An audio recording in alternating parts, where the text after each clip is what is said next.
Life Audio. Today on Talk About That, John goes to college for free and ponders whether he'd want to know about an alien invasion. Meanwhile, I think fax machines might be witchcraft, and I tell the story of triplets who were born weeks apart from one another.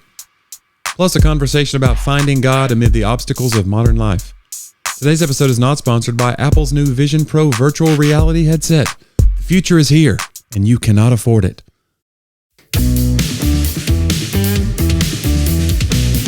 Back for another week of Talk About That as John and Jonnie. Man, we just keep going, bro. Back from the dead. I mean, We're not. what happened last week to you? I had a rough week, I guess. I'm sorry. I made it more dramatic than I needed. We had a good week. We had a show that you hosted here. You don't have anything behind you today. Your little rack is... Oh, guys, I don't do anything. You're not anymore. promoting. Look at you. I gave it to somebody. You're like, I'm not a sellout. I That's was like, why. Yeah, I thought this whole commercialization that you've done to the podcast, someone needed to step up. You got a red backdrop again. It's a little ominous. Can you see the red light in the shot? No. You can see my lights a little better than yours. Yours shine up on a flat wall. Mine has like shadows and stuff to go around. Oh, the If shadows. you watch the videos, you'll know this, that we're referencing the backdrops. I apologize for the listening only audience. I think that the shadows add depth.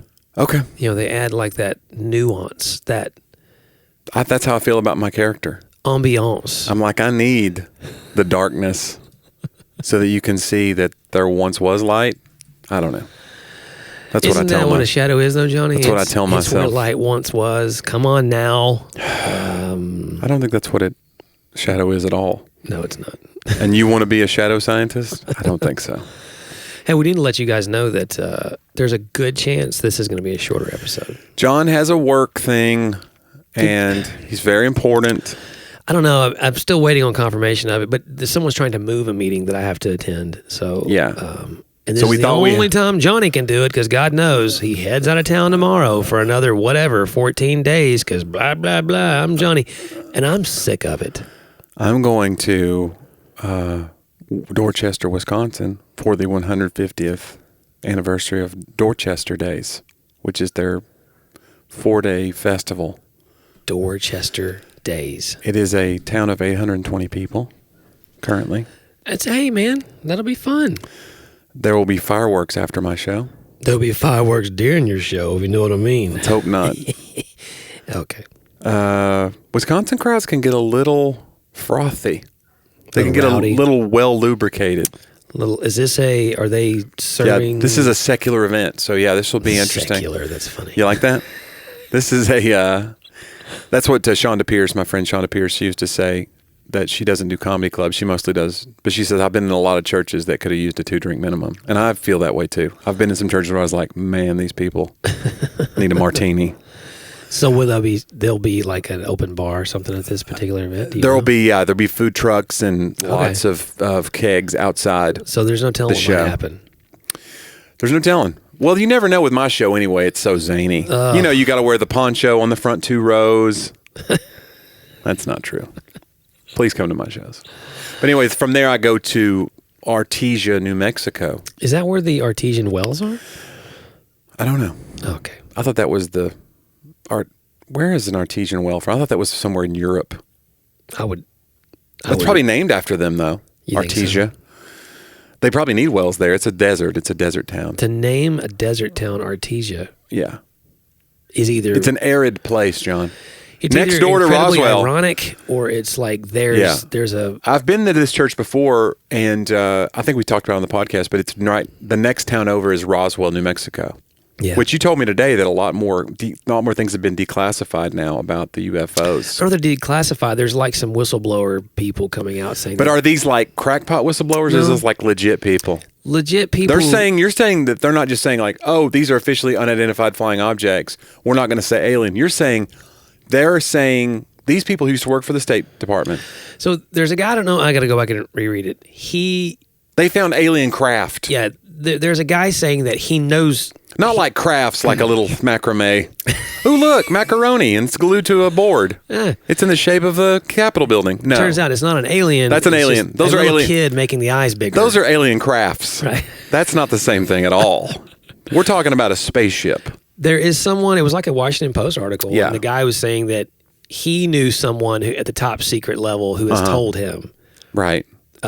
Which we're going through that now as a country where maybe we shouldn't be revealing top secrets. Maybe you should. Yeah. Maybe you should sit on some of those. I would say this: all the classified documents. Do you think we should have a right to know if there are aliens? Do you feel outraged that the government hid it if they did hide it? Okay, here's my issue. Here's my because we're going to panic. Like if there are, like people are going to panic, right? Here's my hypothesis. That's the whole plot of Men in Black. Yeah, but hear me. Yeah. Hear me now. Understand me later. Okay. It's in a very American-centric idea that somehow the American government could hide it from the world. That's true. Like, why have if it's true? I'm not saying it's not. If it is, why haven't other countries? Right. They've been hiding it too. Because it's not like they're only visiting us. And you think that we're going to be in some sort of collective concert with the rest of the world where we actually can That's keep kind of how people treated the pandemic. They were like, well, this is blah, blah, blah to embarrass the president. It's like, but the whole world is dying from COVID. So when other people are sick outside of the United States, but people, there's sort of a feeling often in the United States that, what? That's not happening. Who cares? Or, it's a... Right. It's isolationist. And part of that's just been pushed on us. Right. The individualism is very core. Yeah. Well, and it's also a political strategy. If I can get you to think that the president really does control the entire... He's the leader of the free world. Right. We use most powerful man in the world. So then not saying that he or she is not. I'm just saying there are other countries who also have access to the sky. Yeah. So... it's possible that I just. But don't I'm saying, think do you think if I told you we've known since the 50s that we're being visited by alien life, would you be just surprised and you go like, huh?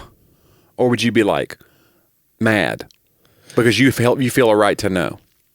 I wouldn't be mad. What if there was an imminent threat that they were keeping from us? You'd be mad then. Actually, I feel better when I don't know about imminent threats. Okay. Can I do anything about them? Right.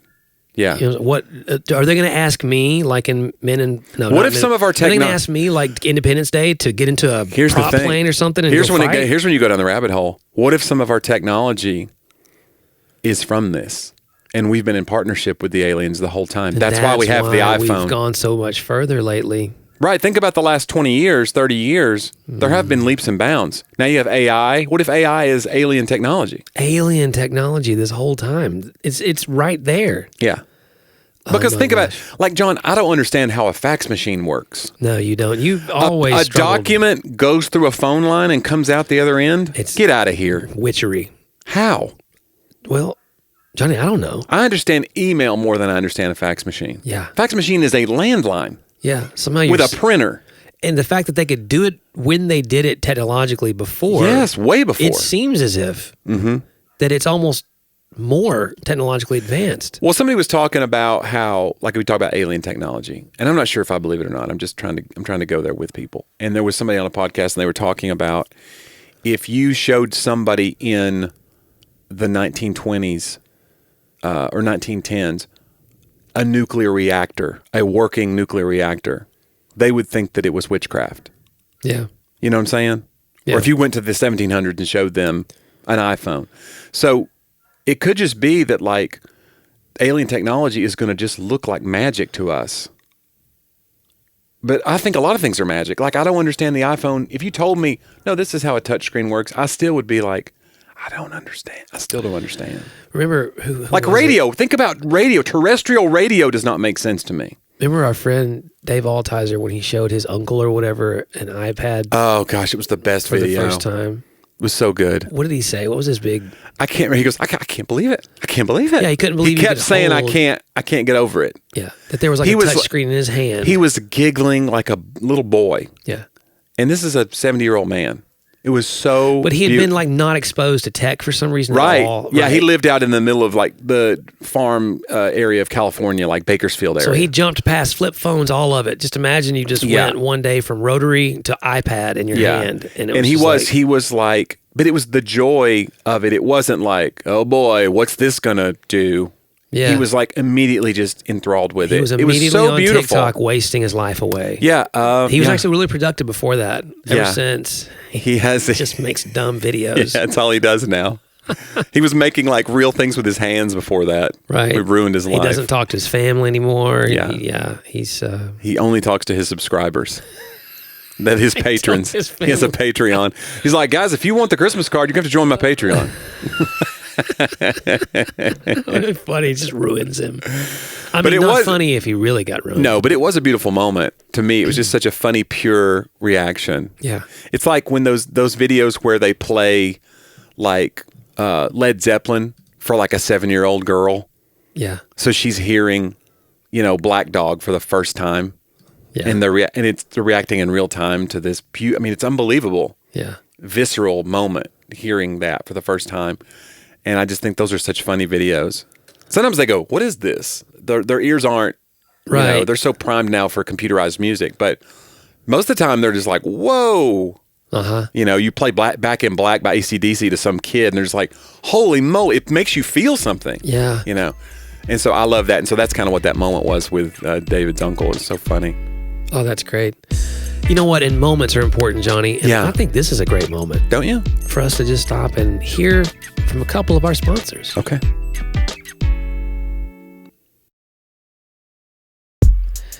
Yeah, Sadie is a child who tells me all the time that she wishes she was been born in the 90s. Yeah, I've heard that from people who are like teenagers now. They feel like they're in the wrong generation.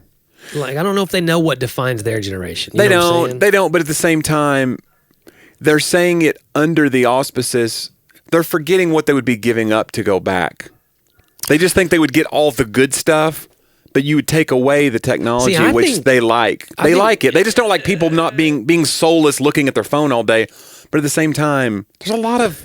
But they know that it's not good for them, even though they still do it. Yeah. Like, it's one of those, it's almost like smog. Like, right. I have no choice but to breathe this. This is where I live. Right. So, I mean, I don't know. I don't even remember. I do not even literally, because we've been around it so long, I do not even remember life before a 24-hour news cycle. Because CNN was when I was a teenager. Yeah.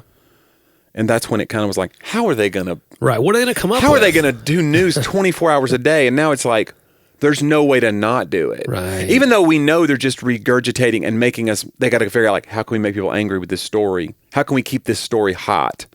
Yeah. We know they're doing it. But I do not remember a time... It's hard to go back and remember a time when you had to wait till the next day to find out who even won games sometimes. Yeah. Because when ESPN came out when I was a kid too, so it's like, you'd be like, I wonder if the Lakers won. You'd have to go to the paper and look. Yeah. And look at the stat lines. Yeah. It's weird. Yeah, it is. So I don't know if I'd want to give that up. Like the idea that I can just be like, is it that I'm addicted to it? Or is it that I like that convenience? I want to know, I want to be connected. I think a little delayed gratification sounds to me like... One, it'd be good for me because I'd have to wait and I'd have to work. Well, what do we have in our life now that is delayed? You know what I'm saying? Like what, I guess like career success, but even that people want way quicker. They're looking for a get rich quick thing. You see a million TikTok accounts of that. Like long-term effort delay. I'm like, hey, you start with no money, then you go buy a rental apartment building. Okay. From there, you rent those. You're like, whoa! I think you skipped a step. Where's right? But there's a million TikToks account like that, like about passive income, and they convince people that they can be a day trader or whatever, and they don't know anything about it. Yeah, there's a whole industry teaching people how to get into industry. And I'm not shouting at the sky, being like, these kids today don't want to work. Believe me, I'm not saying that, because a lot of times it's like people my age that are falling for this. Yeah, because the economy has been so weird that they are disillusioned and they're falling for this out of like desperation. Yeah. So I don't mean it that way. I just mean like, I do wonder like, what is in our life that we are willing to like suffer for a little while? Like I knew I was going to be bad at comedy before I got good at it. Yeah. And it was kind of like an okay thing to me because I was already okay at it enough to where I thought I have aptitude for this. It doesn't mean I'm good yet, but I have aptitude for it and I really enjoy it. And I think going through the music thing first, because you and I had been in a band together for 7 years, and we had those ups and downs, highs and lows. It taught you, yeah. It taught me. It really informed the way that I approached comedy of like, I'm not going to do that with this. I'm not going to live and die by every show. Yeah. There's going to be bad shows. And that's good because I don't think anything outside of experience and some level of growing maturity can get you there to go, hey, my expectation of this. Yeah. I told the church Sunday, and you were there. Yes. Show me your expectation, I'll show you your disappointments. Like that's where you're going to be disappointed is whatever you expected this to be. And I think I think the expectation of instant success is just not usually going to happen. In fact, you don't want it. I wouldn't want that because I think about all the things I wanted when I was 20. Right. If I would have been given them all, like I would have missed really the value of growing in the craft or knowing that it's not all about me or like those hard things are actually the most rich things for me. I went through that with comedy because I started when I was 33 and I thought, oh man, I'd see these kids who would be doing open mics, they're 18. They'd already have these like strong viewpoints and strong opinions on things. I'd be like, oh man, imagine how good they're going to be by the time they're 33. Yeah. And I really lamented. And then the more I've done it, I just go, well, there's a million things that I'm really grateful that I waited because I was able to work like a real job. I had because if you meet somebody that started comedy and they're 18. And that's their job for it, right? They don't have a lot of reference points. And you can get reference points, but there's other ways to keep your act from just being airline jokes and rental car jokes. But you have to force life into your life. And so, if you're just a road dog comic and you never have relationships, you never whatever. I had a normal life, not normal, but I had a regular life for a lot of my early days. And so I can pull from that a little bit easier than I think if I'd started out. So there's good things about it. Well, there's also a paradigm that if this thing didn't work out, you also know that you know how to do other things. Yeah. Or you could go find something else to do. I think when you start off in your dream or whatever and you're successful at it, it's got to be a lot of pressure to think, wow, because you're already worried if things don't work out. They were talking to yesterday on Sports Talk Radio. They were talking to a guy who had a championship. I can't remember who it was, but he was on the team with Tom Brady in Tampa, and he was on the team with Patrick Mahomes in Kansas City. Wow.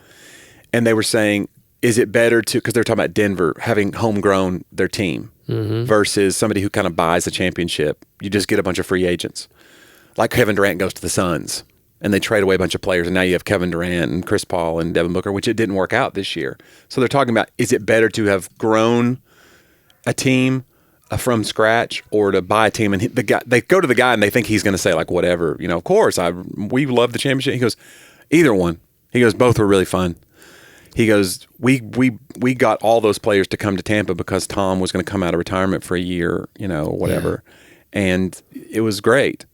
But he goes, I liked it the other way too, and it was great, having a camaraderie with players who were drafted, and they loved that city because that city took a chance on them.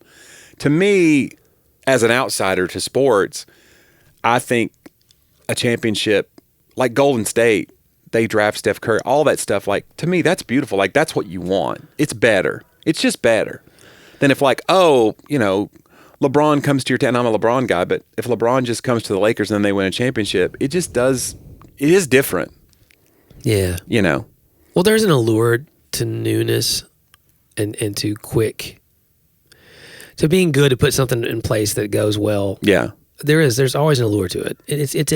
When you said get rich quick earlier. When you made your first $1 million, John, it was so quick. Did you appreciate it? I couldn't believe it. Right. Number one, I was like, what am I going to do with all this?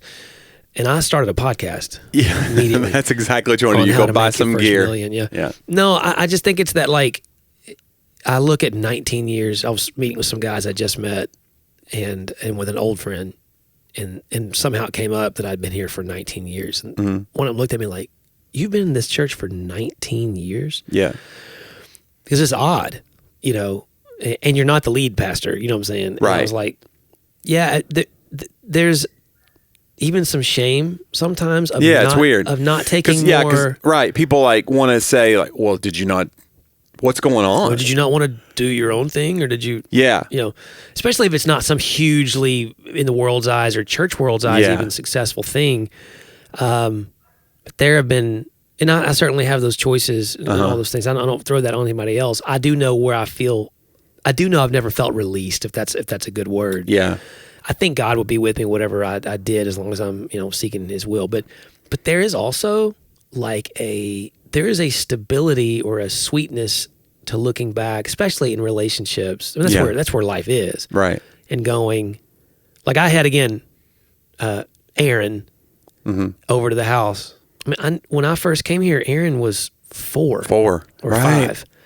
And now he's an adult friend. Yeah. And it's like, there's something there to go, okay, you know, like there's a richness to see him grow up and experience where he is now. You would have missed out on all that, but you would also have a mansion maybe. I might be successful in the world's eyes. Yeah. I don't know that. You'd be like, we can still have lunch twice a year. I'm on the 22nd floor. Yeah, you're going to want to... Here's your passcode. That's right. Yeah. You know, I'm reading a book about Anglicanism. Yeah.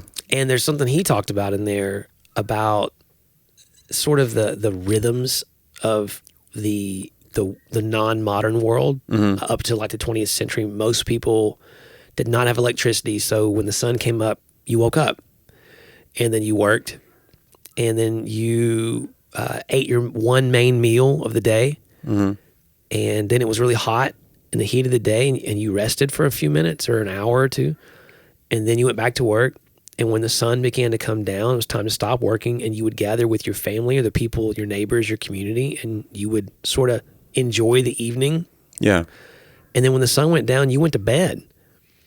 And like he was talking about how like people, agrarian societies, or you know, I'm saying like ancient. I mean, this is not that long ago. Right.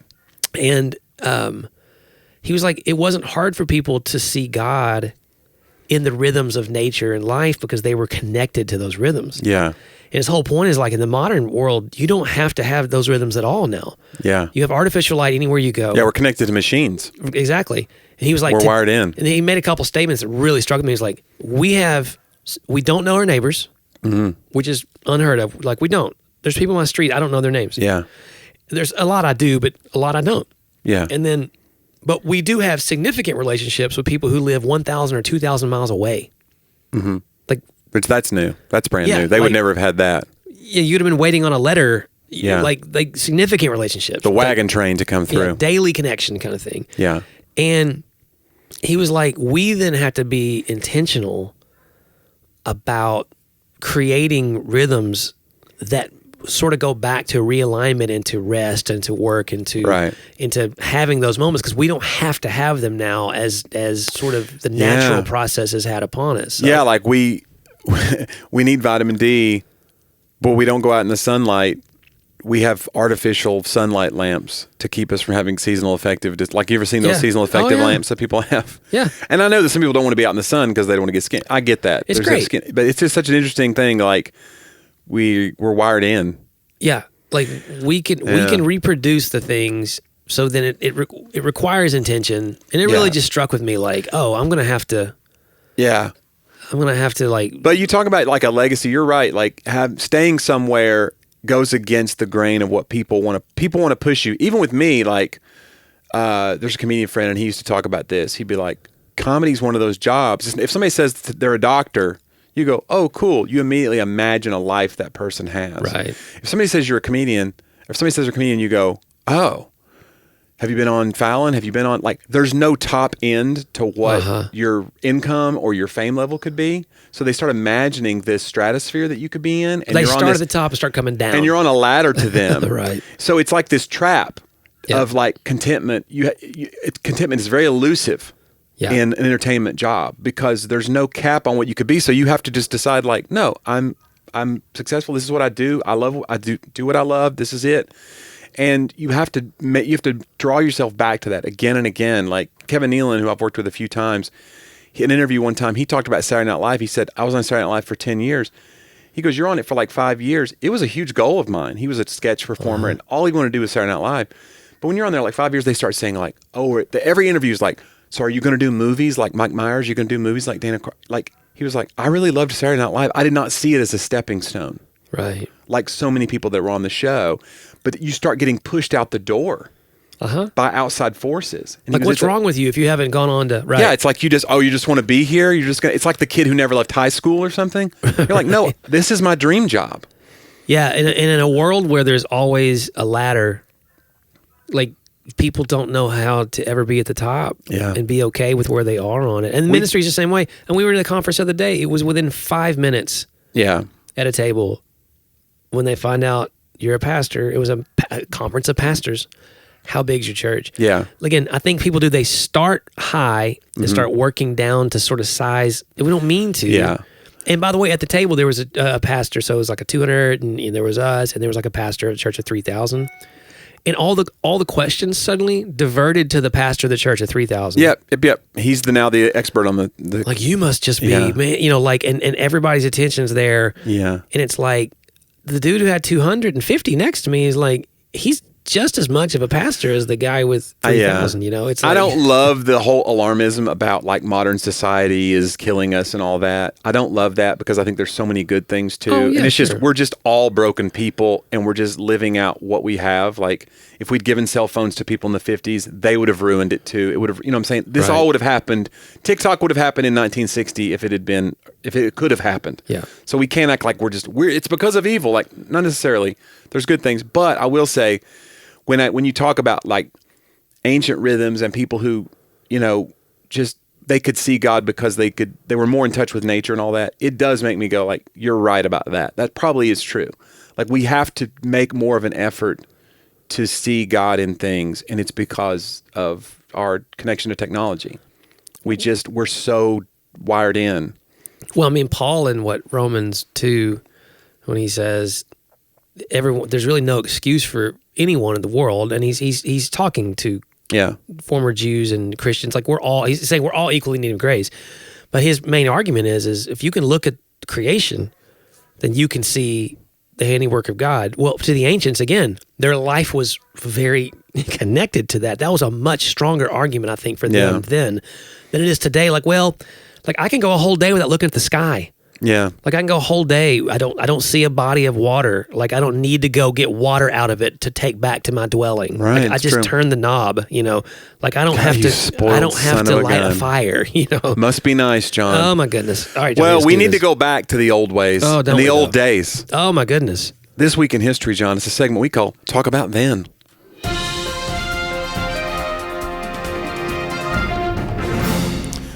Under God was added to the Pledge of Allegiance. The Pledge of Allegiance, John, 1954 this week. Mm-hmm. You know what president? 1954 was Eisenhower. Dwight D. Eisenhower signs into law the congressional bill adding the words "under God" to the Pledge of Allegiance. And so a lot of people think it was originally in there. It's not true. So it's interesting, and we're Christians, but obviously if there's a theme to this podcast, we have probably been talking for 6 years now about our uncomfortability and now kind of almost our rage at the rise of Christian nationalism. And so I'm fascinated by that, just the fact that it's kind of revisionist history, that it was always there and then the government's trying to take it out or whatever. Yeah. I mean, it was almost like a Constantine thing that it got put in at all, right? It was like let's put it in there. Let's add it in. Yeah. Well, I mean, again, you got to think you're dealing with sort of the rise of the moral majority in a very early stage. Number one, I mean, the actual pledge itself was not written until like late 1800s or enacted. It's like, this is not something George Washington was saying, right? And I was reading today about even the change. The Southern Baptists, by the way, voted yesterday to uphold the expulsion of Rick Warren and Saddleback Church from the Southern Baptist Convention because they're ordaining women pastors. Mm-hmm. And if you went back, it kind of traced back. It was actually, there were a lot of women in like Baptist seminaries up until the 50s and 60s. And there was a change there post World War II. And if you really read, I mean, I'm like Jesus and John Wayne type thing, where you go back and look at sort of the history of what was happening there, that they slowly, there were levels of it. It wasn't like this is the way it's always been. It actually was not the way it always was. Things were like slowly added in. This happened in the 50s and this in the 60s, this in the 80s. And then now, think about it, they've never made this major statement. There was a little bit of elasticity within there of interpretation to say, and that's what Rick Warren's point was, like, hey, there's a difference between a creed and sort of like a commitment to tradition. And like, we don't see this as being a part of like the Christian creed. Can we not coexist within the same organization, having differing views of something that should not be an issue of salvation or a break from fellowship? So it's a mess. Yes, we do add things that become creeds to us that were not original to the faith or even to our citizenry within democracy. John. Man. We got heavy towards the end. Sorry, guys.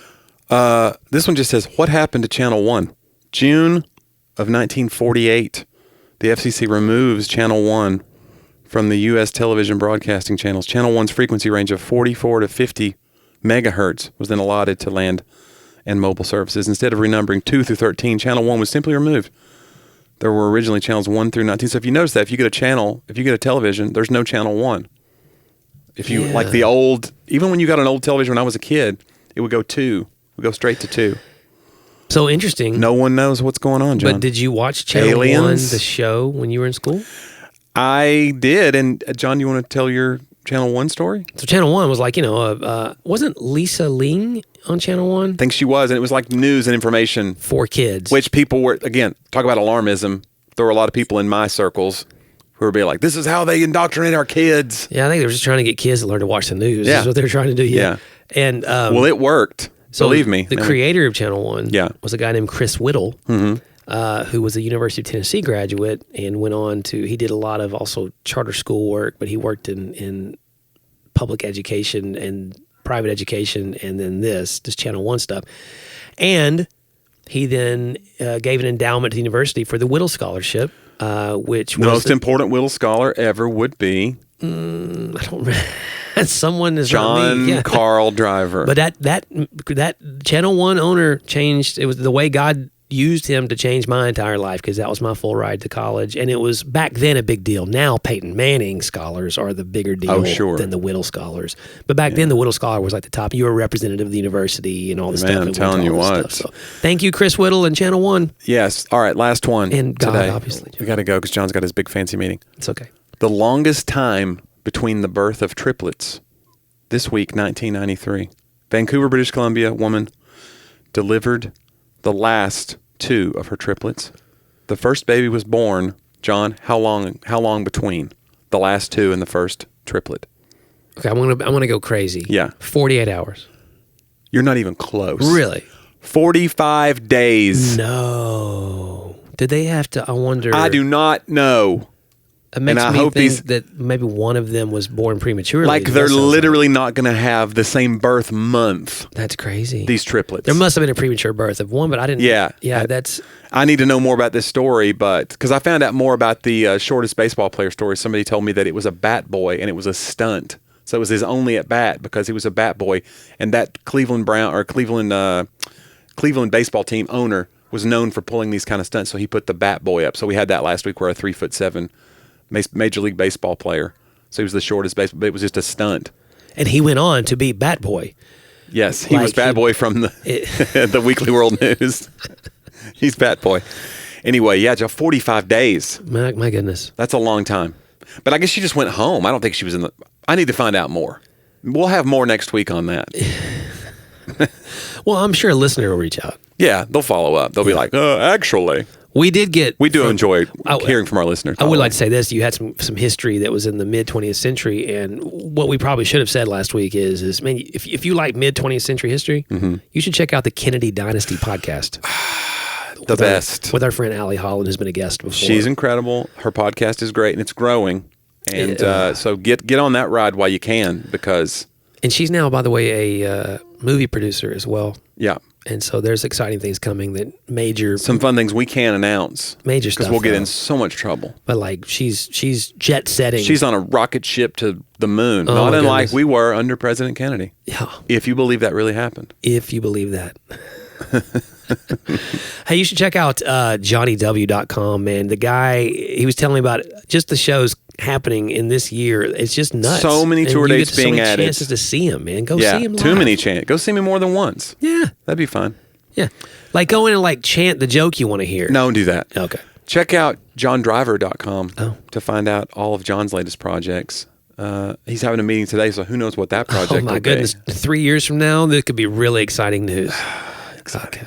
It takes a long time. It takes a long time for a book in. to come out, but sorry. But no, yeah. I can think of a joke on the way to the stage and I immediately know if it sucks. Yeah. That's what's cool about comedy. Yeah. Like, I think I got something there. And I thought of it stepping onto the stage. You're like, I got a book idea. It's going to be a couple of years. Right. Yeah. Wow. And I'm playing the long game, Jonnie. I can't. I'm connected to the rhythms of nature. You are, and I'm not. I'm I got like my seasonal affective light on, and I'm just trying to hold on for dear life. Yeah, you're like on a clover cycle. I'm on a redwood cycle. You know what I'm saying? Like I'm just white knuckling it through life is what I'm doing. You're doing great, man. Thank you. It's exciting stuff. I appreciate it. Hey, guys, thanks so much for the time you gave us this week. We look forward to doing it just like we do every week, Jonnie. And we'll do it again next week on Talk About That.